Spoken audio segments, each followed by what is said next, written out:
Hey, in this video, I'm going to be showing you how to optimize Google Ads for conversions.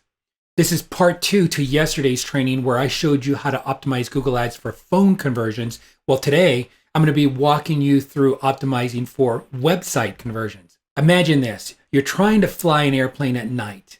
You've got this massive cluster of instruments, and those are guiding you. They're giving you all the information on how to keep the plane on track, at the right level, on course. And the instruments go down. That is absolutely dangerous. It's called visual distortion, and there's so many planes that have crashed as a result of visual distortion after having problems with those gauges. Those gauges are there to keep you safe. And I can't tell you how many times that I've seen Google Ads campaigns fail, not because of lack of customers or lack of search volume or CPCs, being unaffordable. The biggest reason that I see campaigns fail is because of bad data. You see, your Google Ads will only be as good as the data that you have to navigate the campaign with, just like a pilot has the data coming in from the instruments to navigate the plane with. So is the same for you. So your conversion tracking has to be spot on so that you can see what's working, you can see what's not working in the campaign, and you can make adjustments to be able to keep that campaign working and working well and being optimal. Remember, you are in an auction. You are in competition with companies that are in your space, and you're going after that customer. All you have to do is be able to have your campaigns perform a little bit better.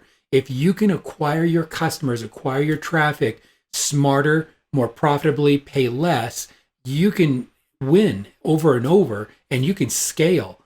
This is the heart, one of the key numbers and key components of being able to set up correctly and be able to help keep you safe. So let's jump into it. Stick around. I'm going to show you how to be able to get it all set up.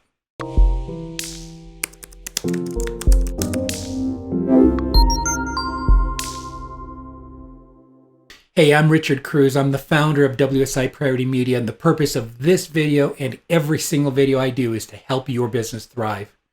So let's jump right into it. I'm going to walk you through how to optimize your Google Ads for conversions on websites.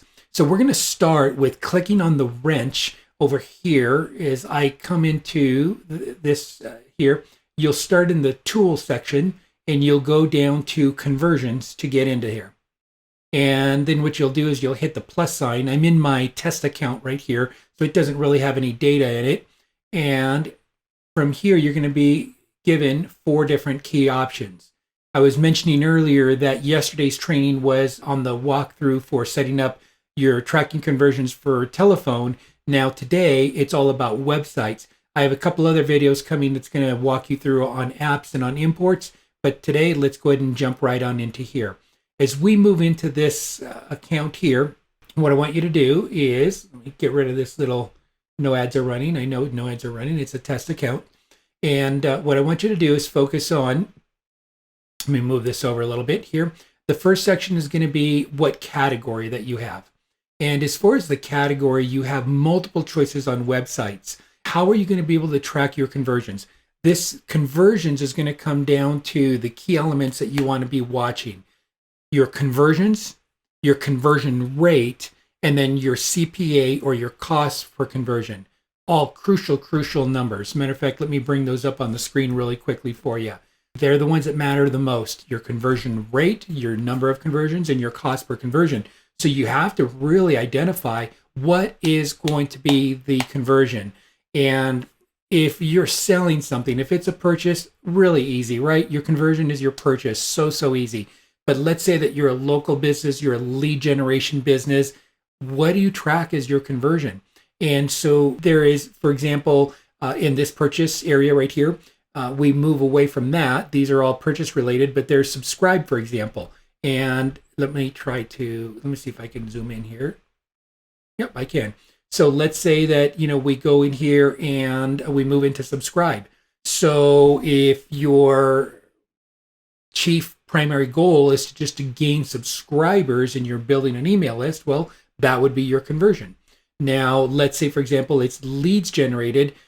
They're contacting you. They're submitting a lead form. They're booking an appointment, sign up, requesting a quote. This get directions would be, say, if you're a physical business. Now, if you're doing this here, let's say you're a local center, you're an urgent care center. Your conversions are going to happen two ways. They're going to be, say, for example, somebody getting directions, and then it's going to be on, say, telephone calls. Both are people that are contacting you, and both are really, really good. So you'd want to set up two different conversions. You're going to have to come in and set it up twice. You'll come in and set up on the web, and you'll get directions, and then you'll save it, and then you come back and you do a new setup, and you do it for phone, and then you save that. Let's say in this particular case, our conversion is going to be lead forms. We're going to track it, say, at phone calls or lead forms. That's really typical usually. If you have a landing page, those are the two. So the lead form, that we're going to go ahead and we're going to give it a name. And in that name is, we'll just call it submit lead form. The next thing you need to do is start calculating what the value is for each conversion. So important for you to really know how to do this and how to set this up. You want good data. You want Google Ads telling you where you're at every step of the way. I can't tell you how often I see this skipped right here. And so you just do a little bit of math. Let me give you an example. Let's say, for example, you have 100 visitors that come to your website. And out of those, 10 of them become leads. They submit forms or they wind up calling you. In this case here, we're focusing on forms. So out of those 10 leads or conversions, 3 become sales. If, say, your order value is at $500, you've generated $1,500 in revenue. It all started with the 10 leads, the conversions here. So we take our $1,500 divided into the 10 leads. Every lead that you're getting is worth about $150. So what you do now is you come in here and then you put in your value of a lead is $150 based on the numbers here.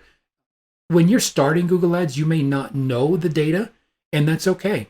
What you do is just go through an exercise like this and use your best guesstimate in the beginning.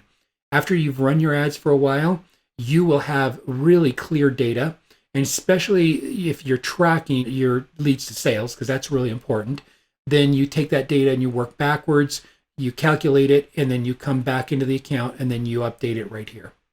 And select how many conversions to count per click or interaction. Everyone recommended for purchases. Let's say, for example, you're running a store and I come in the morning and I buy one product, and then this afternoon I come back and I buy another product. Well, you want to count conversions for every single one in a purchase scenario. But let's say, for example, that you are an attorney, personal injury attorney, law office, and people are coming and they are, inquiring and say, I fill out the lead form, but then I can't wait and I just want to talk to you right away. And so I pick up the phone and I call you 20 minutes later, and I've done 2 conversions that will get triggered inside of the campaign. However, you don't want that counting twice. You need really accurate data. How many leads is Google sending me? So in this case, I want you to choose 1 so that you're only attributing 1 conversion to that customer. And then your click-through window is going to default down to, I think it's like 1 week or something like that. What you want to do is you want to, I'll normally go at 60 days as far as a conversion click-through window. And this is giving it credit. Let's say somebody came 20 days ago and they were on your site through the Google Ads. And then 20 days later, they wind up coming back and they go back organically and they contact you. Where Google is so awesome in their data tracking, they're able to attribute that back and give credit back to that person who initially came to you through Google Ads. And so you may have certain days or certain periods where it would be apply for you. And so 60 days is kind of the default that we'll go with. And then the view through conversion windows, I typically will set about 30 days on that.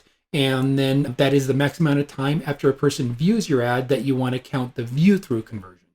And then include in conversions, yes. And then what I normally like to do is do a last click attribution model. And that is it. Once you go through these steps right here and you have everything configured, you got your value all set, you are ready to go. You will have some really great data at the conversion level, tracking those 3 key numbers. Remember, always know what your exact conversions are that are coming through, because if you don't set it up correctly, you'll notice that it is undercounting or oftentimes overcounting. You'll see it shows 10 conversions and you only had one person call you. It's because your data is bad right here. You've got to tell it. Then what your conversion rate is from your clicks to your conversions, so important. And then what your CPA is. What can you afford to acquire a customer at and still make a profit? And once you start dialing this in, you've got this going where you know that your CPA, if say you spend $1 and you get $3 back, how often do you want to do that? And if you have any questions, feel free to reach out to me at wsiprioritymedia.net or just leave me a comment below. And if you found this video helpful, like it, share it, and subscribe so that you're alerted of future training videos. I look forward to seeing you again on the next one. Goodbye for now.